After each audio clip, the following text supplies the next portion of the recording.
an update on the shooting at the White House Correspondents Association dinner. Suspect Cole Allen now facing a new charge, assaulting a federal officer with a deadly weapon. So this comes after claims that he fired at a Secret Service agent during the attack. Authorities initially indicted Allen on 3 charges: attempt to assassinate the president, along with 2 additional firearm charges.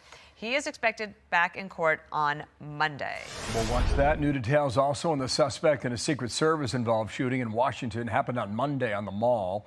This one taking place close to the White House. Authorities accuse the suspect of exchanging fire with Secret Service agents who had approached him and wanted to ask a few questions. Now the U.S. Attorney for D.C., Jeanine Pirro, revealing that he said the following.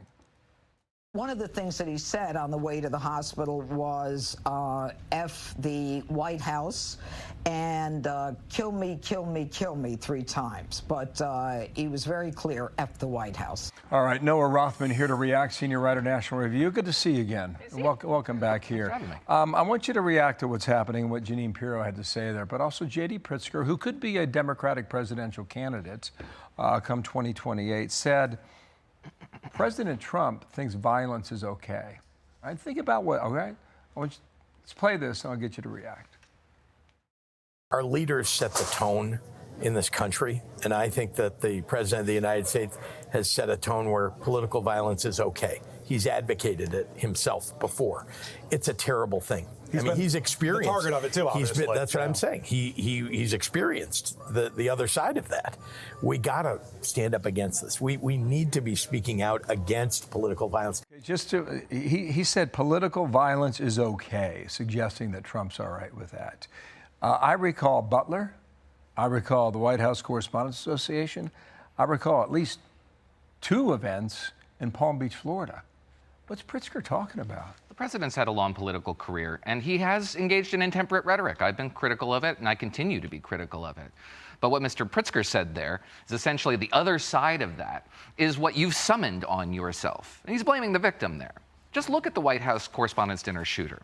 What pathologies did he subscribe to? The sort that are very common among the Democratic left right now. The notion that the president is a pedophile, in his words, that a traitor to the United States and a criminal, all of which arise from a misapprehension of the facts and evidence that is bandied around on forums like Blue Sky, and in which people like J.B. Pritzker and mainstream media outlets marinate on a daily basis. Why else would Norah O'Donnell confront the president with the ramblings of a lunatic who should have been discredited by virtue of his own actions to say, please respond to this? Because it's the sort of thing I encounter on a daily basis. Why is he wrong? That's the environment that we're in now, and it's an environment that Pritzker and others are cultivating, whether they acknowledge it or not. So in a couple of weeks, you have this book coming out about left-wing violence, the history of it, but we feel like we are living in it. And this happened, we just got this information out of the Palisades fire, that the man accused there was fixated with Luigi Mangione.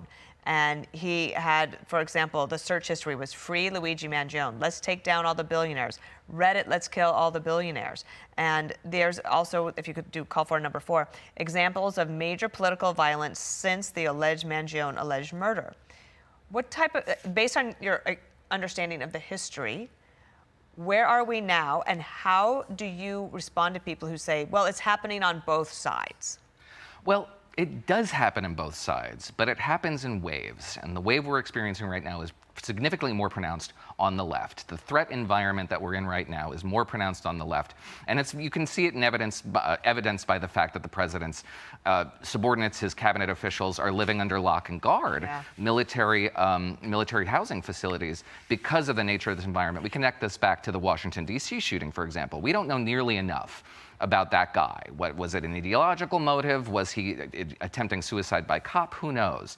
But we do know that those who are attracted to violence latch on to the pathologies that are dominant in the discourse at any given time, especially if they consider themselves instruments of history.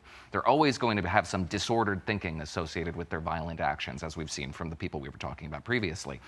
But the pathology that is dominant in the discourse now is anti-capitalist, it is socialistic and anarchistic, and it is engaged in a deconstructive process designed to foment societal reversals of social fortunes, i.e. revolutionary violence. And that is what we've seen over the course of the last several years, especially since 2022, 2023, 2024. Much of it is directed at the American right, and a lot of it is coming from the far left, the radical left.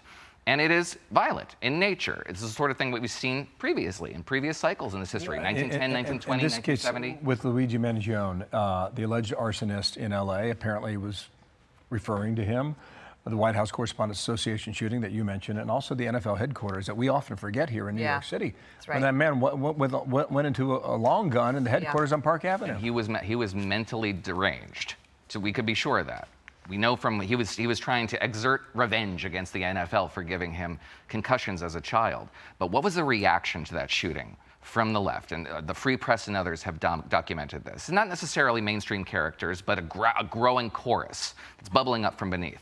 It was this woman who was killed, Wesley LePatner, was an instrument of capitalism, a rapacious instrument of the capitalist ruling class. And her death brings us one step closer to the revolution. This is the sort of language that you hear everywhere, and it is having an effect on those who are susceptible to it. Looking forward to reading what you have to say about it. Thank you, Noah. Thanks for being here. Thanks. Be sure to like and subscribe for all the Fox News latest on YouTube and catch full shows streaming now on Fox One.